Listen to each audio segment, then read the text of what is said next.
What's up, y'all? Brave New Wave back with another one. And today I'm joined by another future legend in her field.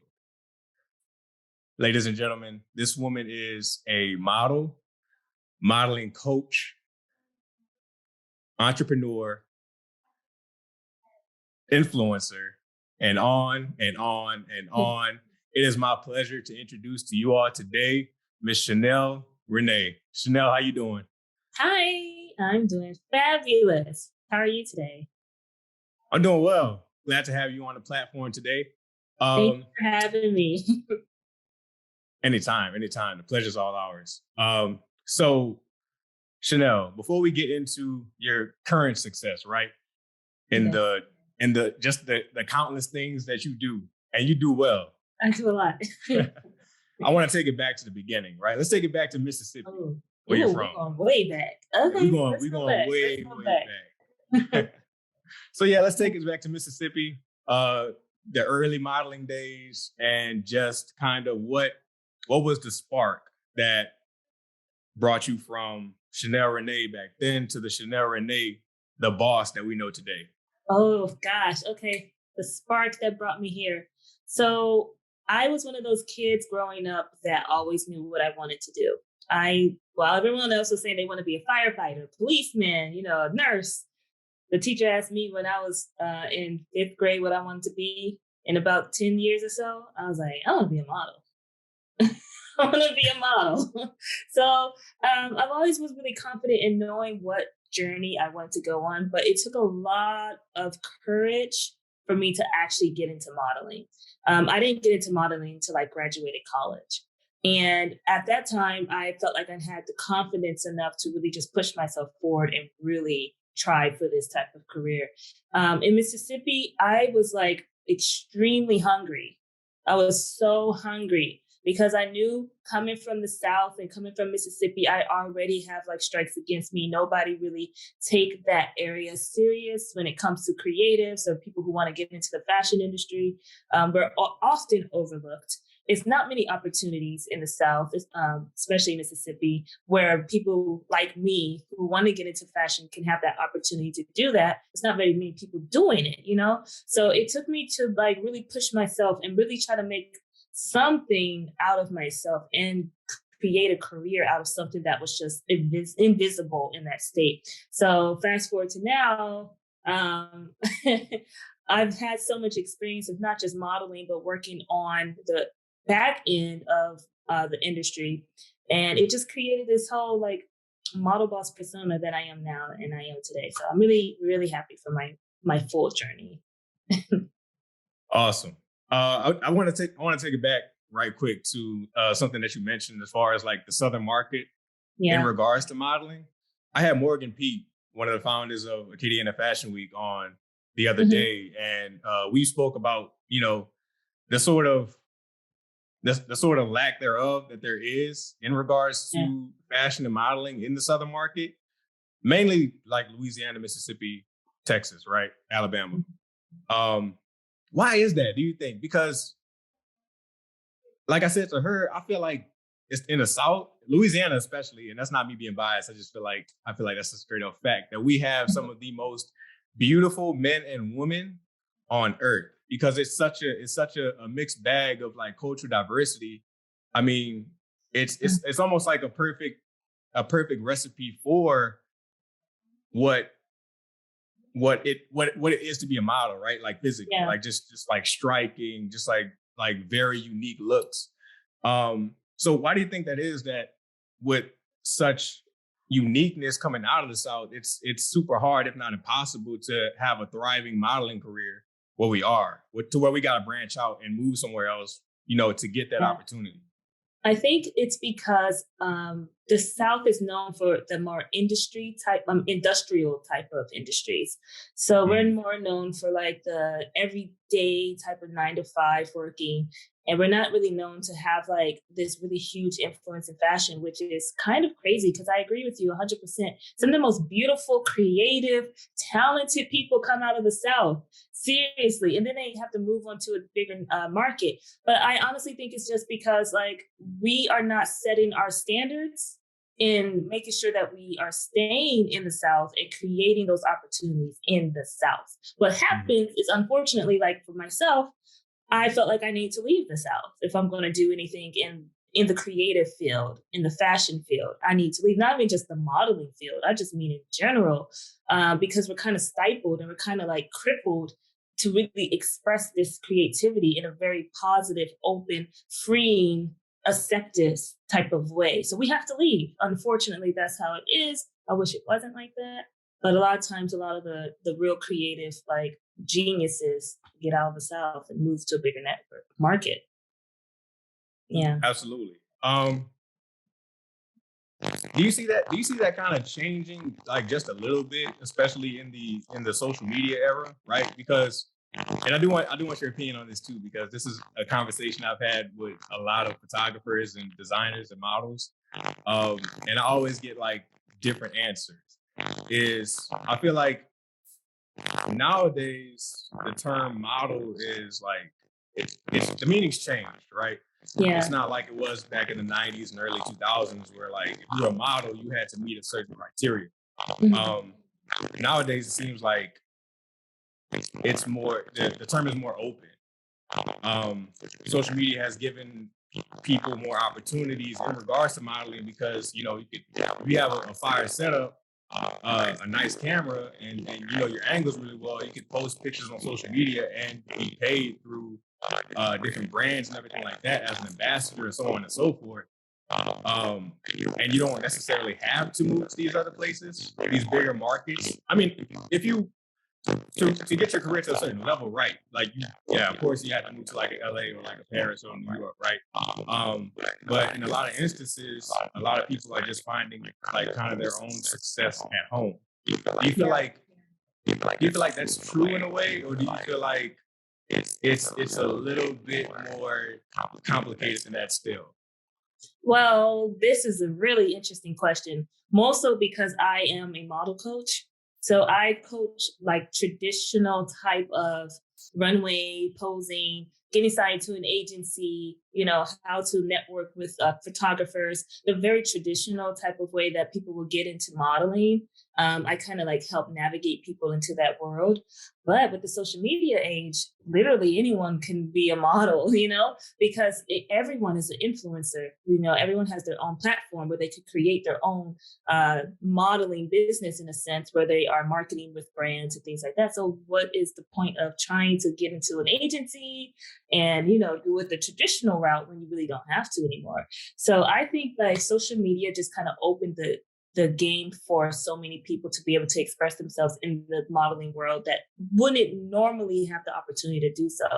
I am 100% for that. I think it's an amazing thing that the door has opened for the shorter girls, the dark-skinned girls, girls who don't look like the typical model type, someone who may be a little bit on the bigger side, someone who, even for guys, it just opened up the opportunity for so many more people to like jump into this industry, which I think is amazing. So what I've decided to do, since I am a traditional model coach, I've decided to help my models, because a lot of times what I've noticed is a lot of models or girls who want to get into modeling have no idea how to run the social media game. Like have no idea how to brand themselves as an influencer, may not even think of themselves as an influencer. They don't know how to contact brands. They don't know how to be their own business. They don't know how to be their own boss. So what I've decided to do was take my modeling classes in a sense and turn it over into really teaching people how to build their own personal brand and monetize their image. Basically, those are what influencers are.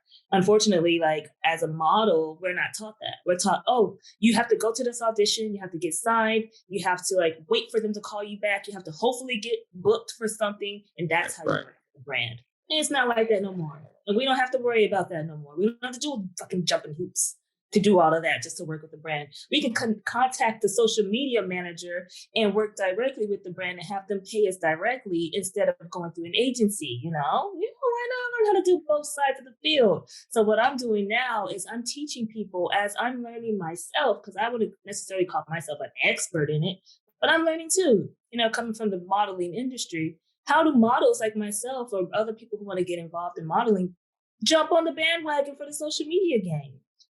Because it's not going anywhere. Either we jump on it or we're going to be left behind. So I'm for, yes, you can still work in the traditional modeling world, but yes, you can also be your own brand and work with, the social media influencer world. Why not do them both? So that's what I'm all the way here for it. All the way here for it. Yeah. So yeah, I mean, that's what I like. Well, really, that's what I love the most about what you do is as a modeling coach, you not only teach the models techniques as far as like runway and photography, you also teach the business side of it as well, because that's where I feel like a lot of, like, I want to say 98% of models and entertainers fail in that they don't understand the business side of the industry, right? Which is the most important part. It's the most important part. I mean, you could have all the talent in the world, but if you're not business savvy, then you're not going to go very far. And it goes back to the old saying that it's nobody's business to teach you business, right? So a lot of the times you go into it blind and other people can see it that you know what I'm saying, that are on a higher level, but they're not always going to necessarily reach out and let you know, hey, this is what you're doing wrong. Yeah. So I love that you really thought about it and made the decision that, you know what, I'm going to be the one to try to help and educate the up and coming talent on that. Yeah. Which leads me into the Chanelle Renee Project. What made you like kind of want to start that? And like, how was it in the beginning stages, right? Yeah. Like when you first started it, what were kind of the trials and errors that you ran into that you ultimately had to refine to get it to this well-oiled machine that it is today? Well, I think I'm still refining it. Well, Chanelle Renee Project started 10 years ago when I was pretty much like, I was already on my journey as a model, but I was also getting a lot of people, like coming from being in Mississippi, I was getting a lot of people asking me, how did I get started? How am I connecting with these photographers? How am I shooting? Like, how am I doing this? So I started Chanelle Renee Project as a mentorship type of guidance program. It started as a blog where I would just answer questions. And I would, back in the day when blogging was super cool, I would blog about like my experience. I would blog about, any questions that people had. So that's how it started. I never really saw myself as continuing it too long, but I fell in love with helping give advice and helping others. It trickled into me getting into event production and runway coaching because I have my really, really good friend, Jay Bolin, who back in the day from Mississippi, he would produce these fashion shows. And I would be one of the models in the fashion show. But then I decided to help him with the casting once. And when I helped him with the casting in Mississippi, I was noticing the girls were not ready. Like, I was like, okay, we're in Mississippi. I know, like, this is a fashion show in the South, but we still got to look the part. We still got to look like we know what we're doing. We're trying to produce a fashion show. They didn't know how to walk. They didn't have a comp card. They didn't have the outfits together. It was just a mess. And I'm like, I just really need to help give advice, at least a little bit, so people would know how to do a casting, when you're coming in. So I did that. And then I was like helping people with their audition, with their walk. And I'm like, okay, this is how you do your runway walk. So it just kind of started falling into place. I never really thought I was going to get into coaching, but because I wanted to help so much in the casting calls, I just fell into place with that. And then I got into runway coordinating and things like that. So I feel like it's still progressing because I don't feel like it's at its complete stage yet. Like every day I'm doing something new or finding something different, thinking of new ideas for it. How else can I really help? So it's just an ongoing experience for me. Yeah. Awesome. But I mean, from what I've seen and what I've seen in person as well, because I've seen you in action, right? I've seen you coaching in action. I call it model boss in action. But you do really well. Like I would have thought that you've been doing this for a decade now. You know what I'm saying? Like, I have been doing this for a decade. Yeah. But you know what I mean? Like you've been doing it for like a while, like longer than you have been. Yeah. So yeah, I mean, I never had like any indication that like, okay, maybe this, like she needs to work on this, or like maybe this needs to be refined. Like, no, I mean, you just show up and you just automatically like get right to it, and you don't miss a step. Yeah, that's how I am. Like I'm a perfectionist at heart, so I like things to look good and be well oiled, and I am extremely organized. So I come across like, okay, let's get it done. Like what's happening? Like let's go, let's go, let's go. We're gonna be perfect. We're gonna be great. But I love you guys. Don't hate me if I yell at you. You know. What's your sign? An Aries. Am I giving Okay. big Aries energy? I took you for a Capricorn, but like since you mentioned that you're an Aries, like yeah, it makes a lot more sense. Yeah. Especially like with your social media and everything. You're very For some reason, people think I'm a Cancer, like a water sign or something. What is a maybe Capricorn? What characteristics do a Capricorn have? I think they Earth, but like Capricorns are very like they're workaholics and they're very like particular. They want everything a certain way. Yeah. They're perfectionists. You know what I'm Oh, saying? yeah. Yeah, I guess So that's not much of an Aries. Aries are all over the place most of the time. yeah, so I wouldn't be surprised if you had like Capricorn somewhere in your chart because it's like a million other things besides Yeah, that make the your person up. your sun sign. Your sun sign, whatever they call it. Yeah, one of those signs. So the model shop. Tell us more about that and how you came up with that concept because that's another thing that I found like particularly unique. So tell us more about the model shop and how you came up with the idea. Well, thank you. It is Model Shop is my baby. I started that right in the middle of the pandemic, 2020 while we were at home. So how it came about, Model Shop is a digital agency now, but it's also a digital product store. My background is in art. So with that, I do graphic design and I'm a social media manager, digital media manager. So I know how to create templates. I know how to create presets for Lightroom. I know how to Photoshop. And I thought it would be a good idea to create a business model that helps other creatives and models to brand themselves, but without the aid of actually hiring someone. So I created presets for Lightroom that will help like color grade your Instagram photos. Like sometimes Mhm. where you're looking at a picture and it's like, dang, they took a dope ass shot. What Yeah. filter is that? Like those are presets usually that a lot of influencers use. So I kind of created presets for people to download and use for their own images to make it look like they have professionally edited photos with one click. Like they don't have to actually learn anything with editing whatsoever. I also created templates, because a lot of times models need comp cards, rate sheets, media kits when they're sending it out to different, brands. So I created templates so people could be able to drag and drop their own information in. They don't have Hmm. to hire a designer or something to do that for them. So Model Shop turned into this digital product company, and now I'm branching Model Shop into becoming its creative agency, which I want to start helping people a lot more with their brands and not just like with templates, but really helping people with their brands and people who have businesses, helping brand their business and things like that. And then also going back into events. So yeah, Model Shop is my baby. It's a very new concept. It's catching on, hopefully very soon. But I've been working on that every day. It's my passion right now. Awesome. Again, another like really well thought out, well put together concept. And when I first saw it on social media, I said, Chanelle does not stop. I'm like, I yo, try not to. she just does one thing. She gets really good at it, masters it, keeps up with it. Like you stay consistent, and then you come up with another just like really bomb ass idea. Oh, thank you. Thank you. I That mean, means a lot.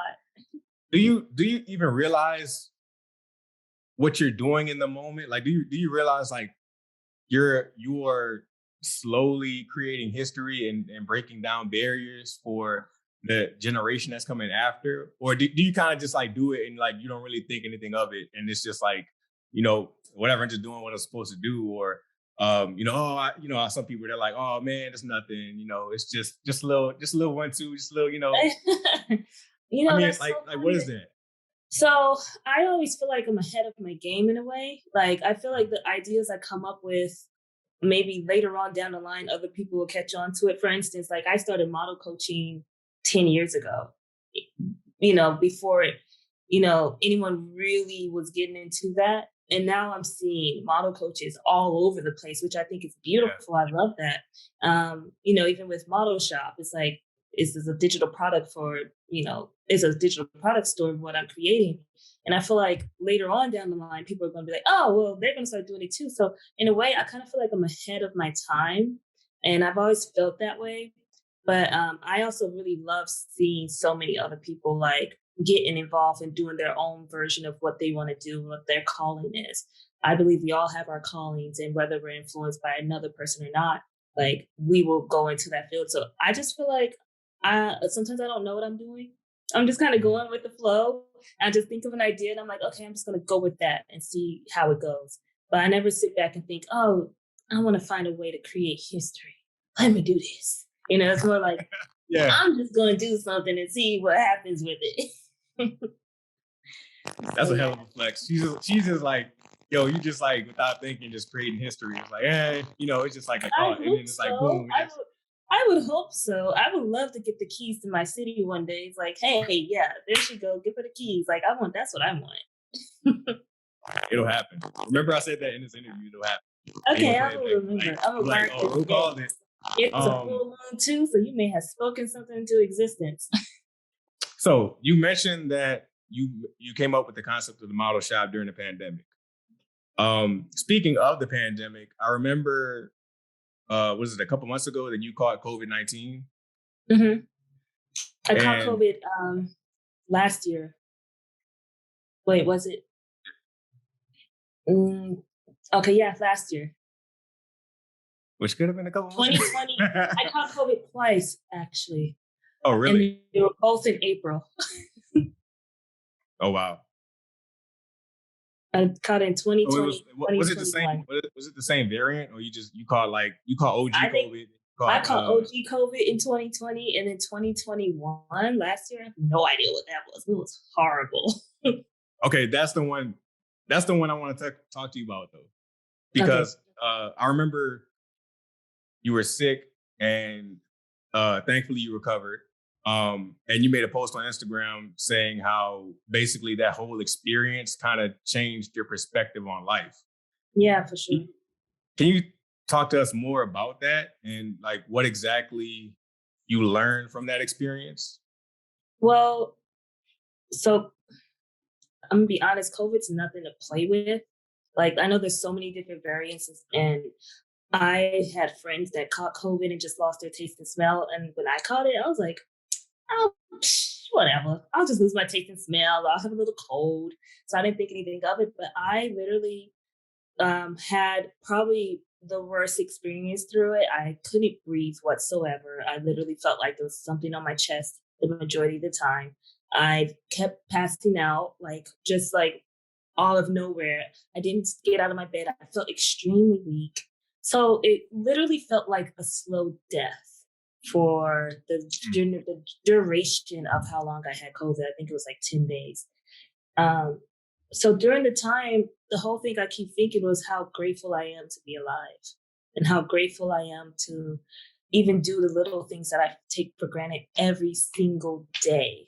And I just kept praying to God. I was like, if I know I'm gonna make it through, because God kept telling me that I'm gonna be okay. So I wasn't fearful of that. I was like, as soon as I get through with this, I'm really gonna focus on just gratitude and just waking up in the morning and not complaining about the little things that's happening. Because at any moment you could be gone from this earth, any second like that. So I was just like, I need to be more grateful for the little things, even the struggles that I'm going through, or if something's not working out the way I want it to work out. Be grateful for the struggle. Be grateful for what is growing me into. It took me to go through that type of issue for me to realize how beautiful life really is. Every single moment, every day you open your eyes is another gift, and you really have to see it that way. So yeah, it made me more grateful. Then that was a week before my birthday. So I was sick. Yeah, I remember that. Yeah. So I celebrated, I think 2 weeks after my birthday. And I remember I had just 3 or 4 homegirls with me. First of all, I was happy that they showed up, knowing that I just recovered from COVID. Because, people were like, girl, Yeah, like, I don't know. I ain't about to sit at the table with you, but everyone who I invited actually showed up. So I was grateful for that first. And then, when they brought the candle and I had to make a wish, I closed my eyes and I just said, thank you. And I just felt so much joy and love just come over my heart. And I was just, thank you, God. I'm just grateful for this moment sitting here. And I blew out my candle and I was just happy. I didn't make a wish. I was just grateful. So yeah, it was an eye-opening experience for me. Yeah, that's crazy how we get so caught up in the everyday and the rat race of life, right? Especially in America. It's like, you wake up and it's like the first thing on our mind is I gotta get it. Yep. You know what I'm saying? Or we're looking and comparing ourselves to other people because we're scrolling on social media. Right. It's like, and you do miss so much. You miss so much because you're so focused on what's ahead. You don't really stop and realize and be thankful for what you currently do have in the present. And it's crazy how if you go on like that long enough, God will find a way to sit your ass down and say, look, okay, you like, you know what I'm saying? Like it's cool to have goals.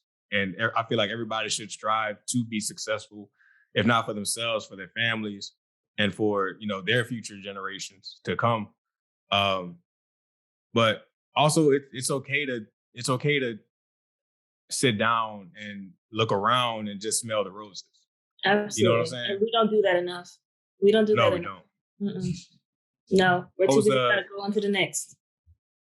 I was actually watching a movie the other day. I've seen it before, but this is my first time rewatching it in like years. It was the Shawshank Redemption on Hulu. And there's a scene in that movie where one of the characters, Red, he says this quote, which is either you get busy living or you get busy dying. And that quote, like, it just stood out to me so much that is something I will always tell myself for the rest of my life, because a lot of times, we're going through the motions and, we making shit happen and we feel like we're getting somewhere, but it's like, are you really living? Are you really taking the time to appreciate the journey? You know what I'm saying? Because that's from what I've heard other successful people say, that's like the most enjoyable part. That's like the fun part. That's the part that makes you. You know what I'm saying? So I'm really happy that you shared that story with us, because again, I feel like a lot, especially our age, man, with social media and everything, we tend to compare. And man, this person is 26 and I'm 26 and they have this and I don't have that. So I must, you know what I'm saying? I must not be doing enough. And you run yourself to the ground and you just, you know what I'm saying? It's unhealthy, both mentally and physically. It absolutely is. Yeah. So again, I just wanted to reiterate, just like, thank you for sharing that, because that is so important that's so important for our peers to know and hear and retain this practice. Yeah, for sure. Let's pick the mood up back to, you know what I'm saying? Let's because we got morbid for a little second, but that was very important for us to say and clarify. All right, so this segment of the podcast is called Tidal Wave, right? Okay. So basically how it works is I'm going to ask you a series of like super random questions and you just answer as honestly as you can. Okay. Simple enough? Yeah, let's do it. All right, let's get into it. First question. Money or legacy? Legacy. All right. Why? Because I feel like your legacy lives on beyond you. Like, you can die and your legacy still lives. So I'll choose legacy. Hell yeah, well said, well said. Question number 2. If you were trapped in a cabin, right, and it's like a snowstorm outside, you can't escape, you gotta wait for your rescue. It's gonna be probably a couple hours to a day, and you have a television and like an old like VCR player, a VCR, like you know what I'm saying, like one of those tape players. Mm-hmm. Yeah, from back in the day, and you can only watch one movie. What movie would it be? Ooh, the first thought came to my mind was Legally Blonde, so that's what I watch. I don't think I could get over that. That's not a bad choice. I don't know why I said that one, but yeah, I guess that's one. Hey, if that's the first thing popped in your mind, I mean, it must be, Yeah, Must I be don't a think I'm gonna favorite. get tired of it until I'm like, God damn it. Why did I choose this movie? Monogamy or polygamy? Monogamy. I don't Okay. think not Damn, one woman would say polygamy. I don't know. You in LA? I don't know. You might, yeah, they I'll move a play little that. different out there. They nasty out here. That. All right. In your opinion, the greatest of all time model and designer. Okay, Karl Lagerfeld, who's the designer, rest in peace, of Chanel, my favorite Right. designer. Model is definitely Naomi. She's timeless. Why Naomi and not Tyra? Tyra, I love, but model, I would say Naomi. Tyra's a businesswoman. She's also a model, but she's a businesswoman. She focuses on her business. Naomi focuses on one thing, and that's her modeling legacy. So I would say she's the top. Okay, that's a good point. That's a damn good point. Yeah. Yeah, I'm not mad with that. Celebrity crush. Leonardo DiCaprio. I love him. Oh, yeah. I mean, yeah, that's a safe pick. Yeah. That's a safe pick. I love Leonardo. I had a crush on him since I was a teenager, so I'm gonna keep that one. Listen, man. Any movie that has Leonardo DiCaprio in it, I gotta watch it. It's already good. You don't even have to see the movie. It's already a good movie. Yeah. He's amazingly talented. Right. Top 3. Again, this is your opinion. Okay. Top 3 influential albums or songs of all time. Okay, Jay-Z, The Blueprint. That was my favorite album growing up. First one? Yes. Growing up, I loved that so much. I listened to it front and back. I think it's very influential. Top 3 song or song. I don't know why Beat It came to my mind, but I think because Michael Jackson at that time merged rock with how with blacks in a way, and a lot of people really didn't expect that. It was real rock music, and I feel like that was extremely influential for that time. And I would say anything Whitney Houston, because she's a legend and she's beautiful and she has the most sultry, amazing, loving voice. So anything she sings, I will say is influential. That's a badass top 3. Yeah. It was funny. My mom always tells a story about how, when I was a baby, she would actually play Whitney Houston songs whenever I was cutting up, and I would go straight to sleep. Okay. Yeah, it's crazy. Maybe mom need to know that trick a little bit. Yeah. As soon as I heard her voice, it was I was like a light. Yeah. I always thought that was pretty interesting. Yeah, she probably got some magic spell on kids, and we don't know about it yet. It's the voice, man. It's the voice. It's so calm. It's soothing. Calm, soothing, and deceptive, right? Because she could blow too. She really could sing. She can. Yeah, man. Rest in peace, Whitney Houston. For real. All right, Chanelle. So you made it through the tidal wave. That was probably the smoothest anybody's ever answered those questions. Thanks. You just ran right through it. Super impressive. So to close the interview out, onward for Chanelle Renee, what can we expect from you in the future? And where do you see yourself 5 to 10 years from now? Well, I see myself being a mogul, to be honest. All of the businesses that I'm working on, Chanelle Renee Project with Model Shop, I see that really being on the forefront and just creating its own empire. So that's first and foremost. I'm definitely going to be a mogul, millionaire mogul. I see myself getting more into in front of the camera. I've spent so much of my time in the last couple of years behind the scenes. I want to go right back in front of the scene. So I'm focusing my attention more in the influencing world, more in the modeling world, and then maybe even get into acting. I did a little acting in the commercial I did, which I really love. So I was like, I can see lines. This is good. Got bit by that bug? Huh? I said you got bit by the acting bug. That's what they call it. Yeah. I'm in LA. It's really easy to get bit by the bug. Hell yeah. So yeah, I see myself putting my energy all into what I have going on and just expanding that beyond belief. So 5 years from now, I will definitely be a millionaire mogul and I'll have an empire. Man, big energy, big fucking energy. I fucking love it. Chanelle Renee, thank you so much for joining us today. And I just want to, before we go, I just want to, again, like face to face, tell you how much you appreciate it. How much of a inspiration you are to not only, you know, the people coming behind us, but also to your peers to keep going and continue to follow our dreams. And I just want to give you your flowers right here, right now. Thank you, thank you, thank you for everything you're gonna do. Thank you so much. That was really sweet. It touched my heart. I really appreciate it. I tugged at the heartstrings a little bit. That's why I do it, man. That's why I do it. But yeah, y'all be sure to like, share, and subscribe, and we'll see you for the next interview.